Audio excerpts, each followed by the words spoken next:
Hello, welcome to Skull RPG Podcast. My name's Dwight Skull. My name's Jacob Skull. And today we're going to teach you how to tell your story. So to continue with our realization that we've been doing a lot of 201 and not 101. GMing 101. Yes, we should probably talk about the role of a GM. Sure, I think we've covered maybe part of this before in terms of like types of players, types of GMs. Yeah. Well, not really types of GMs, but like types of game groups. Mm-hmm. Man, that might have been a couple months ago now. But Yeah, anyway, probably about that. Yeah, well, let's talk about the role of a GM. So there's several different things that a GM needs to do, but the overall role of a GM is to get a gaming group together. Like to decide a time and a place and a game. Like, is it D&D? Is it GURPS? Is it, I don't know, chess? That doesn't make much sense in role-playing. But what kind of game are you going to be playing with this group, right? Mm-hmm. And so the role of a game master is to figure out what kind of game you're going to be playing, when you're going to meet, where you're going to meet, and who's going to show up. Now, of course, the role of the player in this is to announce whether or not they're going to be able to meet or not, and then let everybody know before, hopefully, if they can, with enough time for the GM to pivot and plan appropriately. Yes. Understand things happen, some of us have some pretty crazy work schedules at times, and, things happen. But first role of GM is to basically have a group show up someplace and run a game. Now, the next part of the GM's role is to figure out what kind of story they're going to tell. And by that, I could mean, like, are they going to grab a bunch of pre-made adventures from a D&D? Are they going to buy an entire book that tells a seamless story for characters from, like, level 1 to 15? Are they going to just start doing one-off things they found from a Patreon that kind of fit the level of the characters? None of these are bad things, right? Are you going to come up with your own stuff from scratch, which is kind of more of where we try to help out, but you definitely could use our stuff on the pre-mades to kind of supplement what you're doing and how to think about stuff. So the next thing that the GM needs to determine is, am I going to be do it from scratch, use a pre-made but then supplement, use a pre-made as written, those sorts of things. Now, there's advantages and disadvantages to all of that, right? Doing a pre-made as written, as long as your players are somehow the exact same testing group that were used to test that game, it works really well. I've yet to ever play with a testing group that have used pre-mades because apparently my gaming group, they like to think outside the box and like to do crazy stuff. And I'm assuming that my group's not the only group like that. Like, I don't think you guys are a special, unique snowflake and going off the rails. I've seen way too many D&D parody videos, comic books, everything to know that my group is pretty standard. I mean, and they go nuts. Knights of the Dinner Table is all about that. So. Knights of the Dinner Table is a great example. Great, cool comic book. If you haven't picked it up, go find it. It's amazing. It's hilarious. All right, that said, then if you're going to do a pre-made with a supplement because your players are absolutely crazy and don't do the games like the D&D test groups do, like I'm thinking 98% of your groups are this way, then you might need to supplement some stuff, have a couple of back burner ideas, and be ready for anything. And if you're doing your own game, it gets even kind of worse because then you got to build. Not only to be ready for anything, now you also have to build like the back, like the skeletal structure and put muscles and flesh on it, where the pre-made gave you that. And you just kind of had to worry about, the oddities. So, okay, that's one role of the GMs. Figure out now, what am I doing? So where are we playing? What kind of game am I running?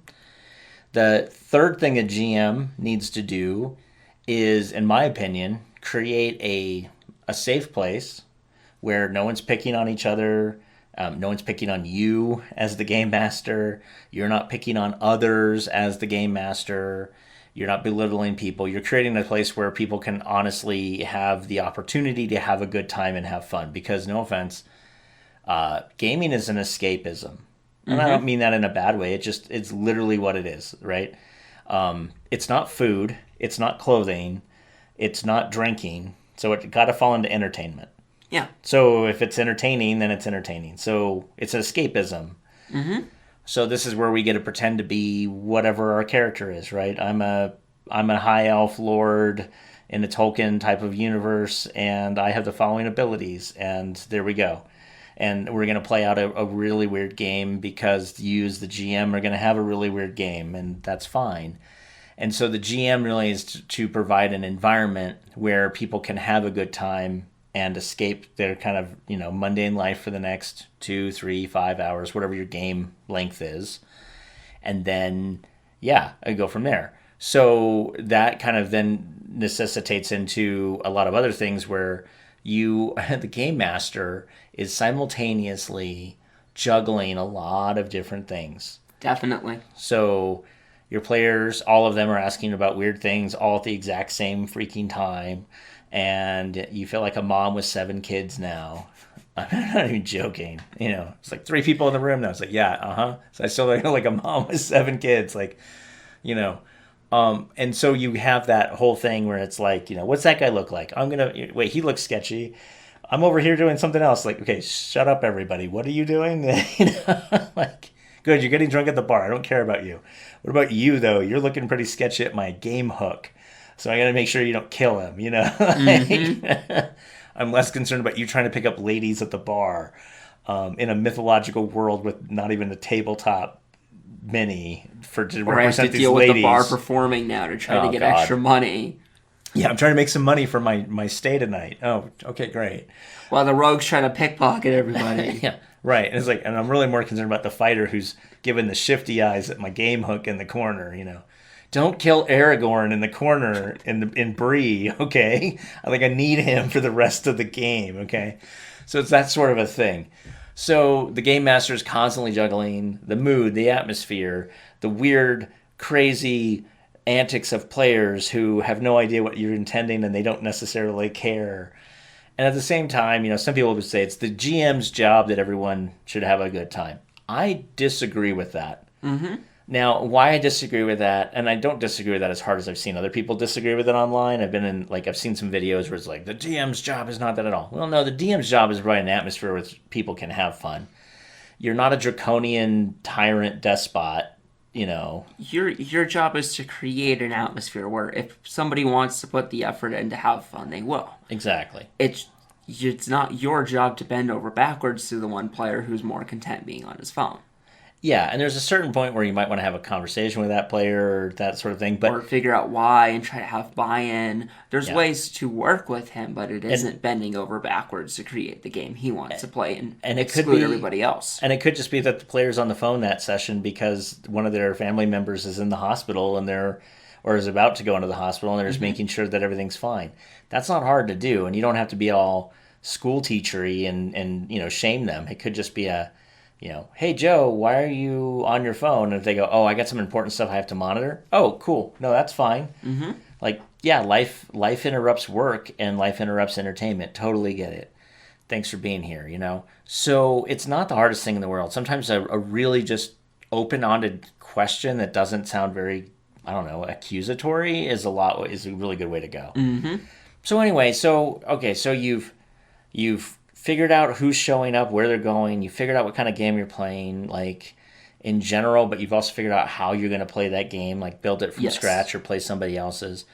Now you've worked on creating this environment, and you're handling your players' crazy antics, and you're monitoring to make sure that no one's just totally bored out of their mind, and maybe throwing them a bone or two to figure out what they could do so they're not bored out of their mind, but understanding that it's a reciprocal relationship between the players and you for all of you to build to have a good time, which is why I don't allow bullying at my table, because I don't think anyone likes to be bullied.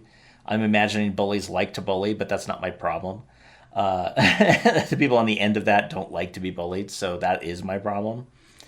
And at that point, honestly, now it's just a matter of coming up, and this is the hard part, in addition to juggling these 7 different requests, the hard part now is to come up with something engaging and interesting on a weekly basis. Mm-hmm. Again, a lot easier to do potentially with a pre-made because they got you moving through a certain set of stuff.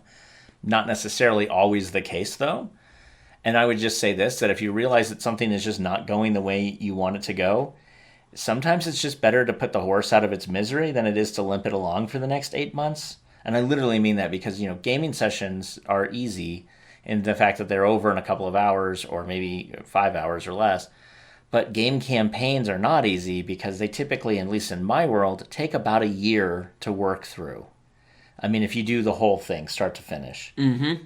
And you could break it up using an act model where you do one act, somebody else GMs, they do an act of their stuff, and you come back, you do your second act, then they go and do their second act, and you can do that. That helps. but you're still looking at like 8 to 9 months of total time. So if your game just goes flat because for whatever reason, try to save it, but also don't be afraid to just have an honest, conversation with everybody and say, it doesn't look like this is working for everybody. So maybe we should just end this. What do you think? Or I've even done things where I'm like, okay, I don't think this is working like I thought it would, and it sounds like you guys are getting a little bored.